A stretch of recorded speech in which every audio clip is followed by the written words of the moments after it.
Use of लगना। Point by point हम लोग समझेंगे गाइस। पहला पॉइंट है रिलेशन। जब भी हम लोग रिलेशन बताते हैं हिंदी में तो उसमें लगना आता है। एग्जाम्पल देखिए, वह मेरे चाचा लगते हैं, या फिर वह मेरी चचेरी बहन लगती है। दोनों में लगना आ रहा है guys.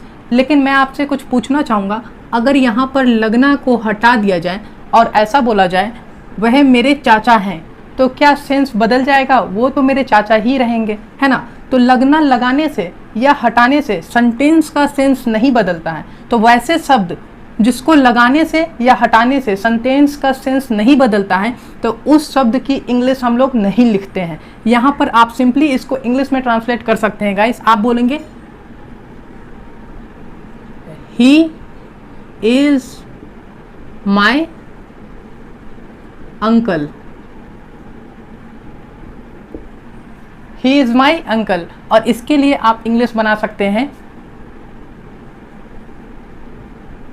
She is my cousin, she is my cousin. अब आप बोलोगे कि यहाँ पर चचेरी बहन लिखा हुआ है, तो यहाँ पर कजन सिस्टर होना चाहिए। तो मैं आपको बता दूं कि यहाँ पर आप सिस्टर का प्रयोग नहीं करते हैं, आप सिर्फ कजन बोलेंगे। यहाँ पर सी लगा हुआ है तो ये अंडरस्टूड है कि सामने वाला फीमेल है, और फीमेल है तो बहन होगी, तो सी इज माई कजन। आप ऐसे सिंपली बना सकते हैं। हमारा दूसरा पॉइंट है गाइस, नेचर या नेचुरल। एग्जाम्पल देखिए, चीनी मीठी लगती है ना। यहाँ पर भी लगना आया। अगर आप बोलते हैं चीनी मीठी होती है या फिर चीनी मीठी है, तो क्या सेंस बदल जाता है? नहीं बदलता ना। तो यहाँ पर भी लगना के लिए कोई खास वर्ड नहीं आता है। आप इसके लिए बनाते हैं sugar is sweet, sugar is sweet. हमारा अगला एग्जाम्पल है गाइस, सच्चाई कड़वी लगती है। यहाँ पर भी लगना आया। अगर आप बोलते हैं सच्चाई कड़वी होती है, तो क्या सेंस बदल जाती है? नहीं, मतलब वही होता है ना। तो आप इसको भी इंग्लिश में ट्रांसलेट करते हैं ट्रूथ इज बिटर, है ना। अब हमारा अगला पॉइंट है गाइस, जब कोई किसी के जैसा लगता हो, है ना। एग्जाम्पल देखिए, वह कोहली के जैसा लगता है। यहाँ पर भी लगना आया। लेकिन अगर मैं बोलूं वह कोहली के जैसा दिखता है, तो क्या सेंस बदलता है? नहीं ना। तो यहाँ पर भी लगना के लिए कोई स्पेसिफिक वर्ड नहीं आती है गाइस। आप इसके लिए बना सकते हैं he looks like Kohli, he looks like Kohli. यहाँ पर एस का प्रयोग इसलिए किया जा रहा है गाइस, क्योंकि ये थर्ड पर्सन सिंगुलर नंबर है। जब मैं आपको टेंस पढ़ाऊंगा तो सारा कुछ क्लियर हो जाएगा कि कहाँ पर एस लगाना है, कहाँ पर एस नहीं लगाना है। देखिए, वह करीना के जैसी लगती है। यहाँ पर भी लगना वर्ड आ रहा है। आप इसके लिए बोल सकते हैं शी लुक्स लाइक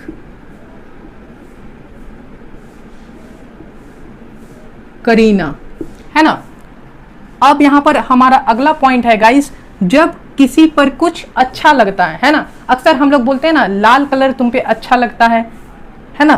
तो देखिए, लाल रंग तुम पर अच्छा लगता है। इसके लिए आप बोलते हैं रेड कलर सूट्स यू, लाल रंग तुम पर अच्छा लगता है। यहाँ भी लगना आ रहा है। या फिर हम इसको ऐसे भी तो बोल सकते हैं ना कि लाल रंग तुम पर जचता है। दोनों की सेंस में कोई फर्क नहीं है। तो आप जचता है बोले या फिर अच्छा लगता है बोले, इंग्लिश सेम होगी। Red colour suits you. अब यहाँ पर देखें, लंबे बाल तुम पर अच्छे लगते हैं। यहाँ पर लगते हैं हो जाएगा गाइस, लंबे बाल तुम पर अच्छे लगते हैं।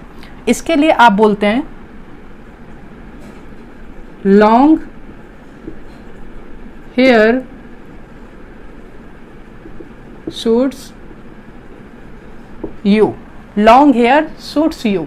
हमारा अंतिम पॉइंट है गाइस, जब कुछ अचानक शुरू हो जाए, मान लीजिए कोई बच्चा खेल रहा है ना, और उसको अचानक से कोई डांटने लगता है तो वो रोने लगता है, अचानक से रोने लगता है ना।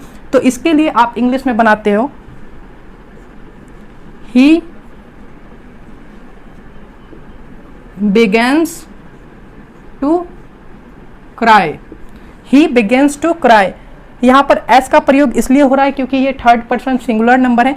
इस सेंटेंस को आप एक और तरीके से बना सकते हैं, आप बोल सकते हैं he starts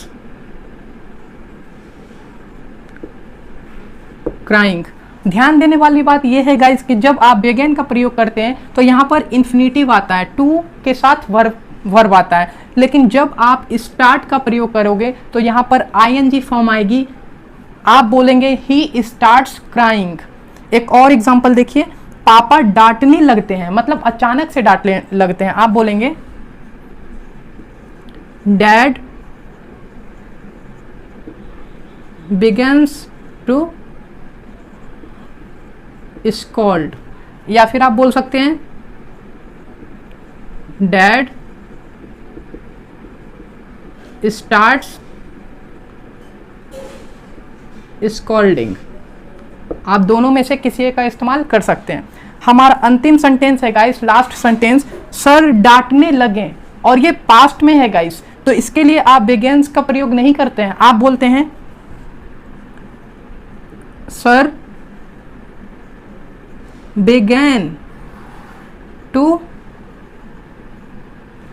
scold, या फिर आप चाहें तो स्टार्ट की मदद से भी बना सकते हैं, आप बोल सकते हैं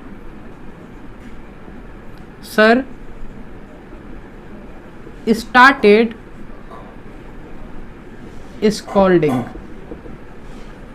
आप दोनों में से किसी एक का इस्तेमाल कर सकते हैं और सेंटेंस को ट्रांसलेट इंग्लिश में कर। ऑफ बाला हम लोग पॉइंट बाय पॉइंट समझेंगे गाइस। हमारा पहला पॉइंट है प्लानिंग। जब हम लोग प्लानिंग की बात करते हैं और हिंदी में कुछ इस तरह का वाक्य बोलते हैं तो यहाँ भी वाला का प्रयोग किया जाता है, तो इस तरीके के सेंटेंस को हम लोग इंग्लिश में ट्रांसलेट टू की मदद से करेंगे। अब कैसे करेंगे वो देखिए, यहाँ पर इसका रूल होगा is am are plus to और प्लस वर्ब की फर्स्ट फॉर्म। एग्जाम्पल देखिए, मैं वहाँ जाने वाला हूँ, मतलब ये मेरी प्लानिंग है कि मैं वहाँ जाऊँगा, है ना, ये मेरी प्लानिंग है। इसे एक तरीके से और बोला जाता है, इसके लिए आप बोलते हैं मैं वहाँ जाने को हूँ। आप दोनों में से कुछ भी बोल सकते हैं, लेकिन यहाँ हम लोग बाला पढ़ रहे हैं इसीलिए यहाँ बाला पे फोकस कर रहे हैं। तो इसके लिए आप इंग्लिश बनाते हो, आप बोलते हो आई के साथ एम लगता है, एम टू गो, और वहाँ के लिए there, I am to go there, है ना, मैं वहाँ जाने वाला हूँ, तो टू के साथ वर्ब की फर्स्ट फॉर्म और वहाँ के लिए देयर। हमारा अगला सेंटेंस है गाइस, वह आने वाली थी और ये पास्ट में है ना, तो यहाँ वाज वर्ब का प्रयोग किया जाएगा इज एम आर की जगह पे। आप बनाते हो शी वॉज टू कम, वह आने वाली थी। अब यहाँ पर सेकेंड पॉइंट है गाइस, ही वाला, है ना, कभी कभार हम लोग बोलते हैं वह आने ही वाला था, मतलब तुरंत आने वाला था। मैं तुम्हें कॉल करने ही वाला था, मतलब तुरंत कॉल करने वाला था, है ना। तुरंत की अगर सेंस आए तो आप अबाउट टू का प्रयोग करते हैं, और प्लानिंग की सेंस आए तो आप टू का प्रयोग करते हैं। तो एग्जाम्पल देखिए, मैं फ़ोन करने ही वाला था, मतलब तुरंत फ़ोन करने वाला था। इसके लिए आप इंग्लिश बनाते हैं आई वॉज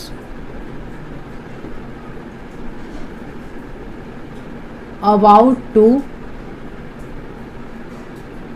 कॉल, मैं फ़ोन करने ही वाला था।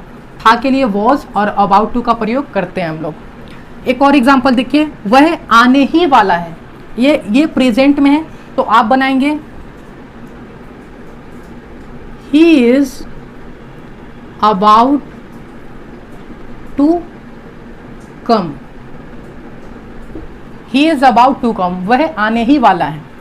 हमारा थर्ड पॉइंट है गाइस, कोई काम करने वाला, मतलब वोकेशन, पेशा। मान लीजिए कोई सब्जी बेचने वाला है, यहाँ पर भी वाला आ रहा है। एग्जाम्पल देखिए, वह फल बेचने वाला है, यहाँ भी वाला आया गाइस।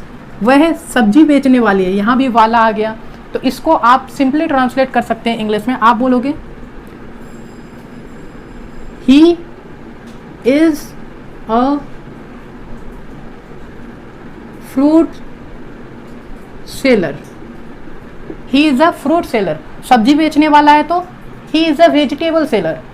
चूड़ी बेचने वाला है तो he is a bangle seller, है ना। इस तरीके से आप बना सकते हो। यहाँ सेकंड एग्जांपल है, वह सब्जी बेचने वाली है, मतलब ये फीमेल है, तो आप सी का प्रयोग करोगे। आप बोलोगे she is a vegetable seller. She is a vegetable seller. हमारा फोर्थ पॉइंट है guys, to point out something. मतलब पॉइंट आउट करने के लिए भी हम लोग जब बोलते हैं हिंदी में तो उसमें भी वाला आता है। एग्जाम्पल देखिए, वो वाला दिखाना, वो वाला पॉइंट आउट कर रहे हैं। तो यहाँ जो वाला है गाइस, इसकी इंग्लिश वन होती है। इसको आप जब ट्रांसलेट करोगे तो आप बोलोगे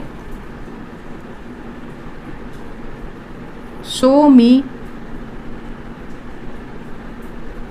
डैट वन। यहाँ वाला के लिए वन का प्रयोग किया जाएगा।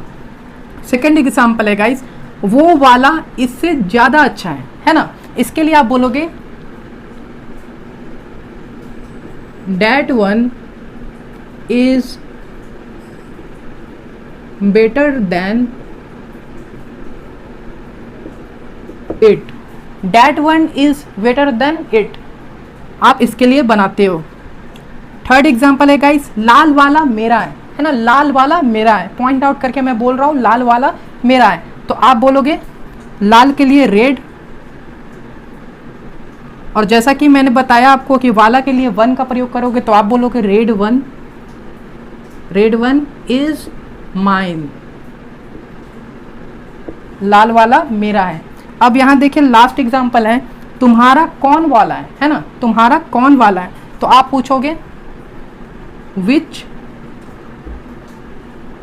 One is yours. Which one is yours. आप इस तरीके से वाला का प्रयोग कर सकते हैं हिंदी के वाक्यों में और उसको इंग्लिश में ट्रांसलेट कर सकते हैं। तो इस पे ज़्यादा से ज़्यादा सेंटेंस बनाइए गाइस और ज़्यादा से ज़्यादा प्रैक्टिस करिए, क्योंकि आपको पता ही है practice makes a man perfect. तो मिलते हैं गाइस अगली वीडियो में एक और यूजफुल वीडियो के साथ, और आप हमें कमेंट बॉक्स में ज़रूर बताएं कि ये वीडियो लेक्चर आप लोगों को कैसा लगा। Till then take care and good luck.